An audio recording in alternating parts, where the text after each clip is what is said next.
Yo. Yo. Bien. Ouais, toi. Ouais, ça va. Alors, t'as trouvé un truc à noter? J'ai trouvé un truc, Oh, mais... ça va? T'es pas prêt? Oh. Personne n'est prêt.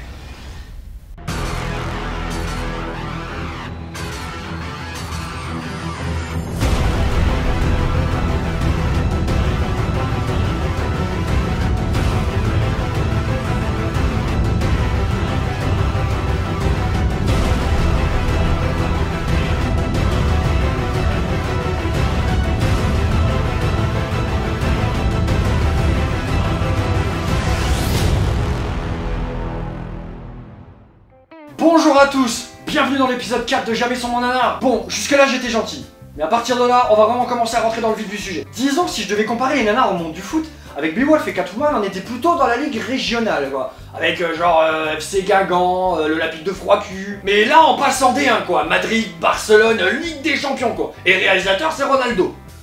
Sans ballon. Et iranien. Ouais, allez, c'est tombé. Samurai Cop est un film américain sorti en 1991 et réalisé par l'incroyable réalisateur iranien Amir Shervan, dont ça sera le dernier film avant son décès en 2006. Et c'est vrai que c'est toujours bon de terminer sur un chef-d'œuvre. Enfin, un chef-d'œuvre. Enfin, ça dépend de quel point de vue on se place en fait. Le film nous raconte l'histoire de deux flics qui tentent d'arrêter un gang asiatique japonais. Avec des Chinois aussi. Et des Blancs. Il y a un Pakistanais aussi, je crois.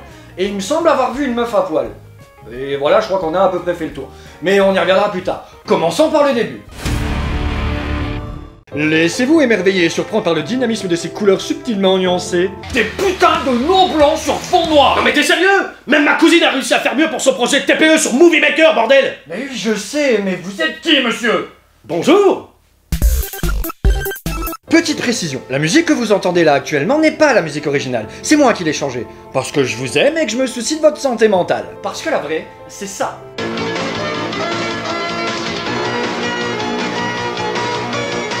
On dirait que le compositeur de ce truc a voulu empiler couche par couche tous les pires sons des premiers jeux vidéo sortis sur NES. Un peu comme des lasagnes, mais à la merde.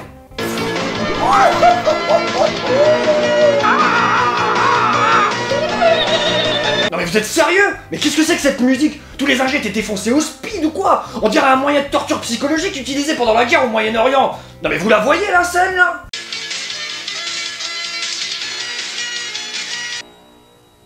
Notre association est bien...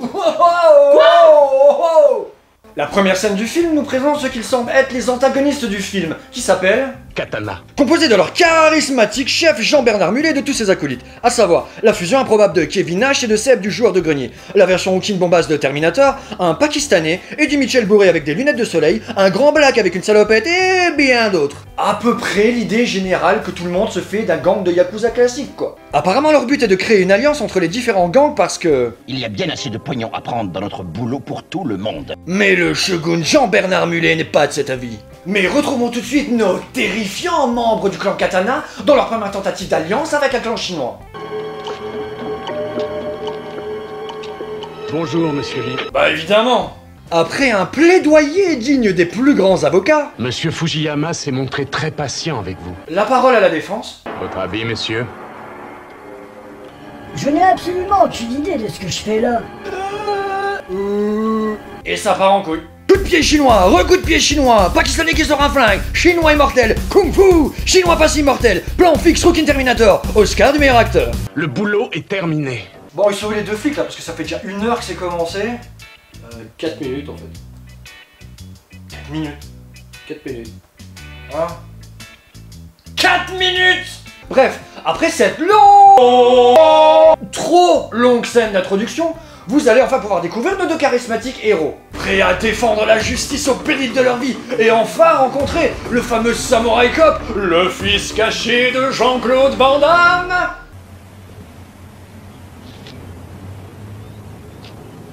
Et de Francis Lalanne aussi.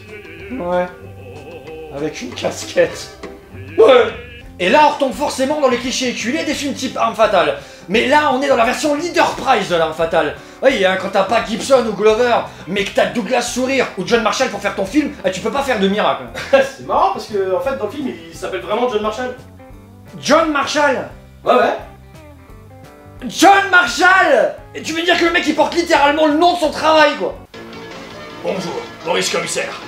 Après, il n'y a pas que ces deux personnages comme problème dans le film. Non, parce que je pourrais vous parler des faux raccords, des longues scènes en voiture sans dialogue et musique, des cadrages approximatifs, des problèmes de doublage et de synchro, etc. etc. Et c'est là que démarre la deuxième grosse scène d'action du film, une course-poursuite. Est-ce que vous êtes prêts pour le fun et le suspense? Grâce au tuyau obtenu par le Samurai Cop auprès d'un membre de la mafia chinoise, nos deux héros se lancent dans leur première mission, à savoir prendre en filature une mystérieuse camionnette bleue, et pour ce faire, ils vont demander l'aide de leur flamboyante collègue, le sergent Chaudière. Si, on y reviendra. Filature qui va donc les mener jusqu'au port, entrecoupée de magnifiques... Non! Long plan aérien! Ah là, tu sens bien que le producteur, il a voulu la rentabiliser, sa location d'hélicoptère. Non mais ça fait pas un peu trop hélico là? Trop hélico? Mais au prix où je l'ai payé, faudrait le mettre pendant 1h30. Bref, revenons à la poursuite. Tu me reçois? J'adore quand ça chauffe. Passons à la suite. Tout le monde arrive sur les lieux de l'échange et là, on va assister à ce que l'on appelle dans le grand banditisme un cas d'école. Non, parce que là, les gars, ils ont rien compris. Mais rien quoi. Du début à la fin. Déjà, quand tu vois la tronche des mecs qui doivent surveiller le périmètre... Vous restez là, attendez. D'accord. Mais pour mieux comprendre les erreurs dans cette scène, on va demander à un spécialiste. Oui, c'est sûr, on a un peu ce qu'on appelle le PRMA des erreurs du débutant. Hein. Les gars arrivent en plein jour, la camionnette est bleu fluo, il y a des celui avec le bandana, et c'est ce que c'est une technique de camouflage. Mais ne dis pas au revoir quand tu pars, c'est n'importe quoi. Elle est dans le coucou, la vraie schéma. Et là, on attaque la course-poursuite pour de vrai. Et comme d'habitude, on a droit à toutes les erreurs possibles. Les armes qui font pas d'impact de balles, les portes qui s'ouvrent 2 fois, les longs plans sans parole suivis de dialogues insipides ou surjoués. Et faut pas oublier la mention spéciale pour le mec qui tremble quand on le roule dessus avec une voiture. Mais tout à fait. Et là, je vous parle même pas des faux raccords, hein. Ils sont trop nombreux. Ou alors, je vous fais une petite liste. Course-poursuite qui n'a d'ailleurs aucun sens, puisqu'apparemment il suffit de prendre n'importe quelle route pour se retrouver au même endroit. Et comme toute bonne scène d'action, elle se termine par un crash. Bon, l'américaine quoi. Ouais, parce qu'à cette vitesse, au pire du pire, il pète les diodes de devant juste. Non mais vous imaginez le bordel si tout se passait comme ça aux États-Unis? Eh gros, tu me passes mes clubs s'il te plaît? Ouais. Après cette flamboyante cascade, nous avons droit à une conversation qui défie, mais alors, toutes les lois de la physique. Bravo, faudra fêter ça. Ah, j'y compte bien. Pour la fête, je suis le meilleur. Oui, parce que normalement, dans la vraie vie, ça se passe comme ça. Bravo, faudra fêter ça. Je comprends rien à ce que tu dis. Bref, enchaînons. Wow, wow, wow, wow, wow. Non mais vous êtes sérieux là? Gratuit? Comme ça? Non bah voilà, là le spectateur moyen il raccroche direct là. Non mais vous trouvez pas que c'est un peu brutal comme transition pour les gens là? Oh vous savez les gens. Et donc, sans prévenir, comme ça, le film bascule dans une production M6 du dimanche soir. Et une scène bien longue, mais bien racoleuse. Après cet instant carré rose, on repart sur une scène où les... Oh ouais, mais non là c'est pas possible.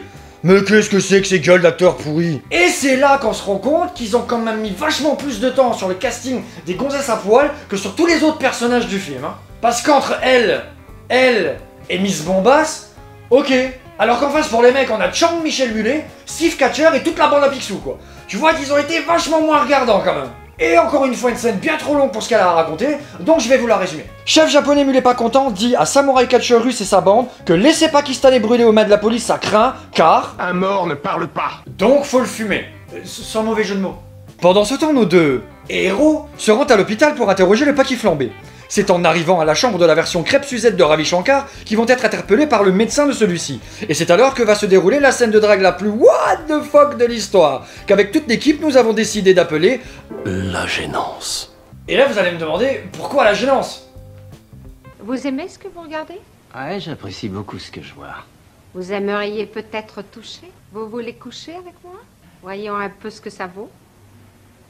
Mais elle lui touche la bite. Désolée, ça ne m'intéresse pas. Rien d'intéressant. Est-ce que vous êtes circoncis? Non mais sérieux les gars là, c'est quoi l'idée de la femme dans la tête du réalisateur? Parce que là on enchaîne les clichés graveleux. Ayant grandi dans les années 80-90, les clichés racistes, sexiste au cinéma, ça déclenchait pas autant de polémiques qu'aujourd'hui. On pouvait faire un peu plus de blagues sans que tout de suite tout le monde monte au créneau. Et j'ai rien contre une bonne blague potache ou beauf de temps en temps, parce que ça me fait marrer, et ça n'engage que moi, mais là même les beaufs sont choqués.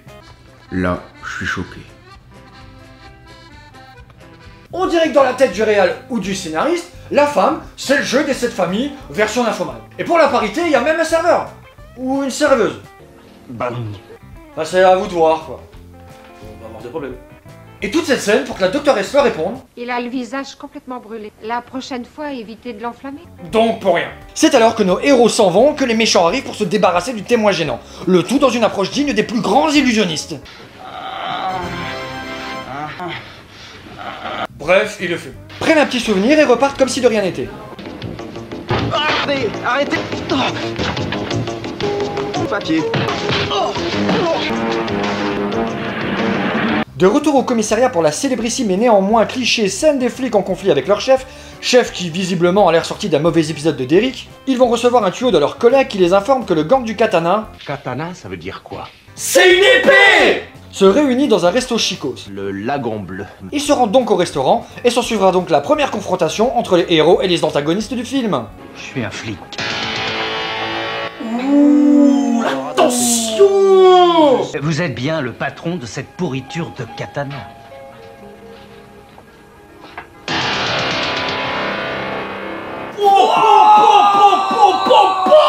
Tout ça pour leur mettre ce qu'on appelle dans le métier un coup de pression, via un discours typiquement américain. Je sais que dans notre Amérique, on laisse beaucoup trop de liberté aux bandes de meurtriers qui distribuent la drogue à nos enfants pour la vendre dans nos rues. Sans oublier au passage de choper le 06 de la propriétaire bombasse. Qui c'est la blonde là?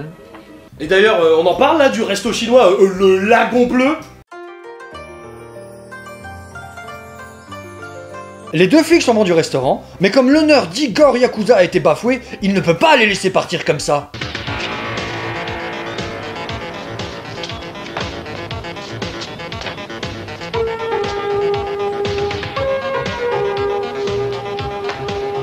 Non mais cette scène de bagarre là, où c'est la queue au toboggan à la piscine? Parce que... Vas-y. Vas-y. Attends. Vas-y. Attends.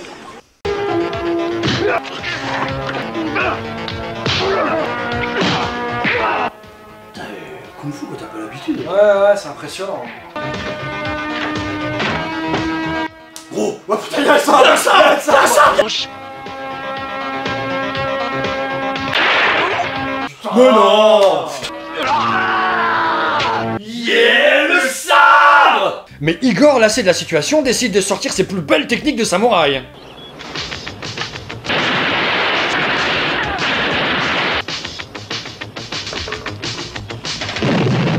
Après une autre scène inutile dans le commissariat, John Marshall décide de retourner voir la proprio du resto. Monsieur Okamura, le flic entre dans le restaurant. Ah non, mais l'accent chinois, quand t'as pas l'habitude... Ouais, c'est impressionnant. Une fois dans le bureau de la proprio, John Samurai va nous faire la démonstration de ce qu'on en appelle dans le métier un interrogatoire à la dure. J'espérais que vous changeriez un peu pour accepter une invitation avec moi. Ouais.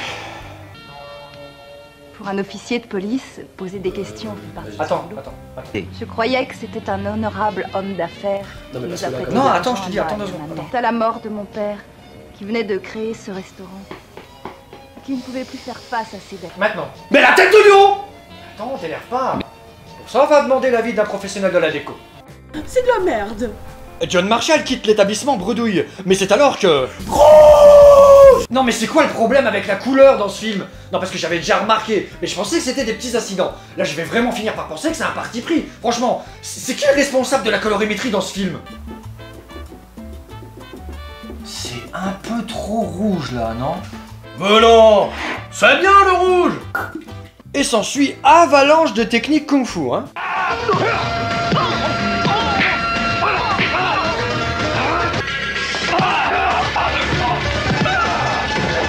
Ensuite, course-poursuite, chute de merde, interrogatoire rassurant. Dis-moi qui t'a payé. Je sais pas. Tu me prends pour un con ou je te casse le poignet. Logique. L'informateur leur révèle donc qu'il faut aller chez Okamura. Et une fois sur place, deuxième instant Marc Dorcel. Tu avais promis de m'offrir un rang de père. Mais c'est pas un peu... Rosé! Eh, la pureté. Ouais. Tu sais qu'on n'a rien à faire. Si on tirait un coup. Fusillade, le chinois s'enfuit en slip puis magie, habillé, tout ça pour finir sur le duel entre le samouraï et l'asiatique. Dans un combat digne des meilleurs épisodes des BZ, parce que ça...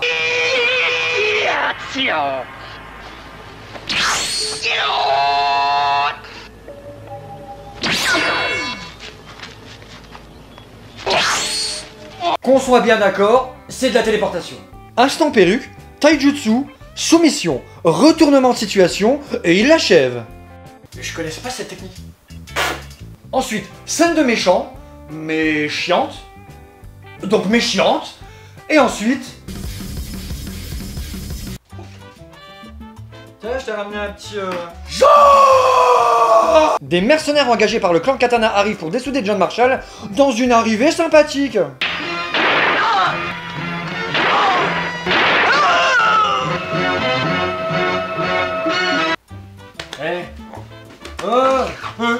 Ah ouais, bleu!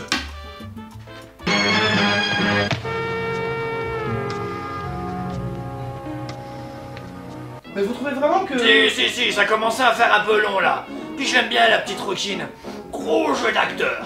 Marshall, qui a visiblement réussi à s'en sortir sans trop de problèmes, décide de retourner voir la proprio, à sa chapelle. Pendant que nos deux tourtereaux prennent du bon temps, Igor traque les collègues du samouraï pour trouver l'adresse de celui-ci. Il décide de commencer par son collègue qu'on a vu 2 fois et qu'on s'en fout. Non, parfois il se trouve chez Franck, chez Peggy, mon assistante.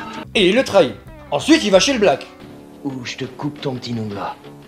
Ton tout petit nougat noir. Alors, adresse. Dans mes vêtements, dans le placard.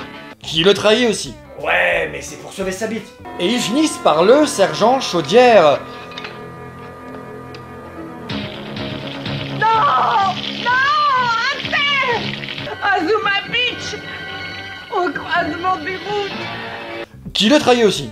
Ouais, mais c'est pour sauver sa Ah non, mais... la solidarité entre flics... Ouais, impressionnant. Pendant ce temps-là, à Veracruz...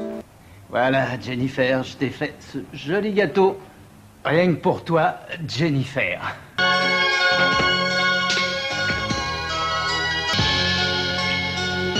Ouais, voilà. Ça, c'est du blockbuster, ça.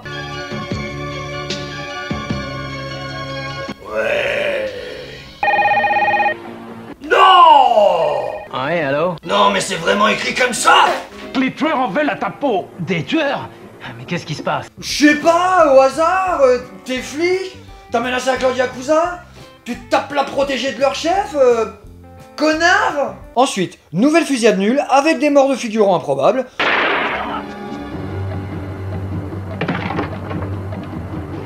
Mais il en faudrait plus pour empêcher notre samouraï et sa belle de s'échapper. De retour chez elle, la proprio blonde annonce à sa mère qu'elle est maintenant amoureuse du samouraï et se fait caler par le chef King Mulet. Au même moment, dans le bureau du capitaine, nos 3 flics décident de mettre fin à cette affaire de façon professionnelle. J'en ai rien à foutre. Je veux que vous descendiez tous les membres de ce gang japonais. Je veux que vous trouviez et descendiez ces fils de pute. Et n'empêche, quand tu connais pas l'éthique de la police, c'est impressionnant. Et enfin, nous arrivons au dénouement de l'histoire avec la prise de la place forte du chef Tokyo Mulet. Et donc fusillade, et donc mort improbable.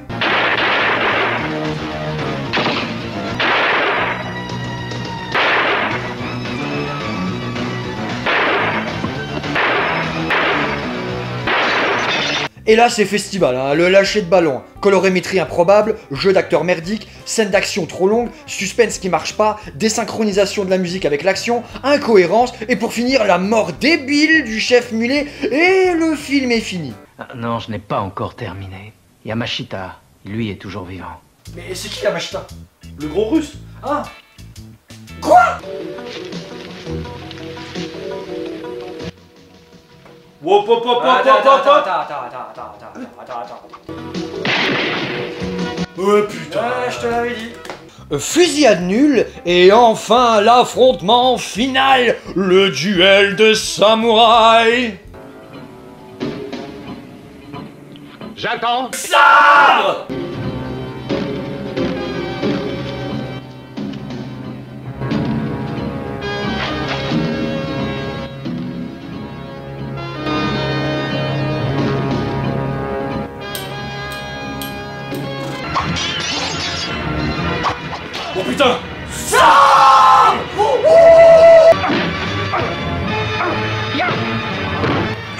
mais c'est pas la technique du...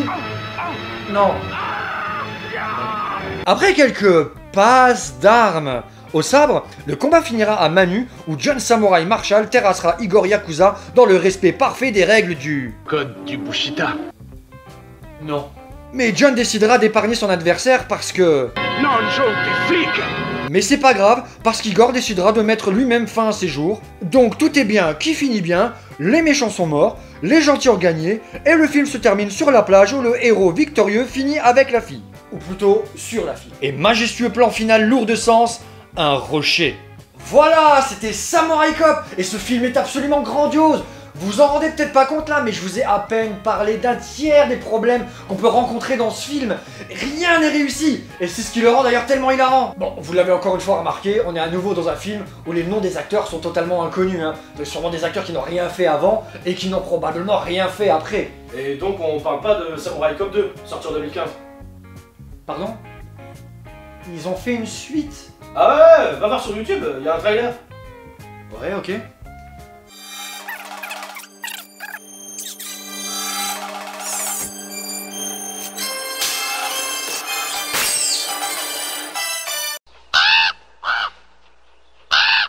Et voilà, c'est la fin de l'épisode 4 de Jamais sans mon nanar. Si ça vous a plu, laissez un pouce bleu.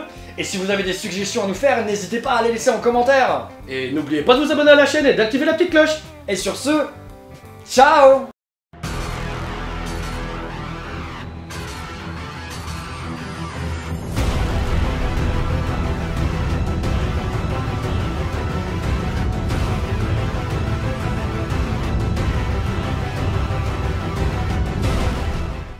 Je crois que c'est iranien. Il est iranien. Et bah tu sais quoi, tu fais dur, t'en fais une ou tu fais dur, t'en fais une ou tu fais rien, tu vérifieras, tu choisiras, on s'en fout. Enfin, sans ballon. Et turc. Et merde, c'était iranien. Kung Fu Panda, quand t'as pas l'habitude, c'est impressionnant. Kung Fu Panda. Ouais. Non, Kung Fu quand t'as pas les plans. Ah, c'est trop bien. Stop, les enfants. Ils sont morts, c'est le lapin. Je ferme la porte. Je suis en transe, sa mère la... Pardon. Ouais, bon bah ça va, j'ai pas d'enfant, laisse-moi tranquille. Non mais c'est une scène de bagarre là, ou la queue au toboggan à la piscine. Mais de quoi au toboggan? À tabaga. À tabaga. Non mais la souris de Larry. C'est moi qui fais le son aussi, la connard est maîtrée. Non. Ouais, voilà, ok, nickel. Mais non, c'est bien le rouge.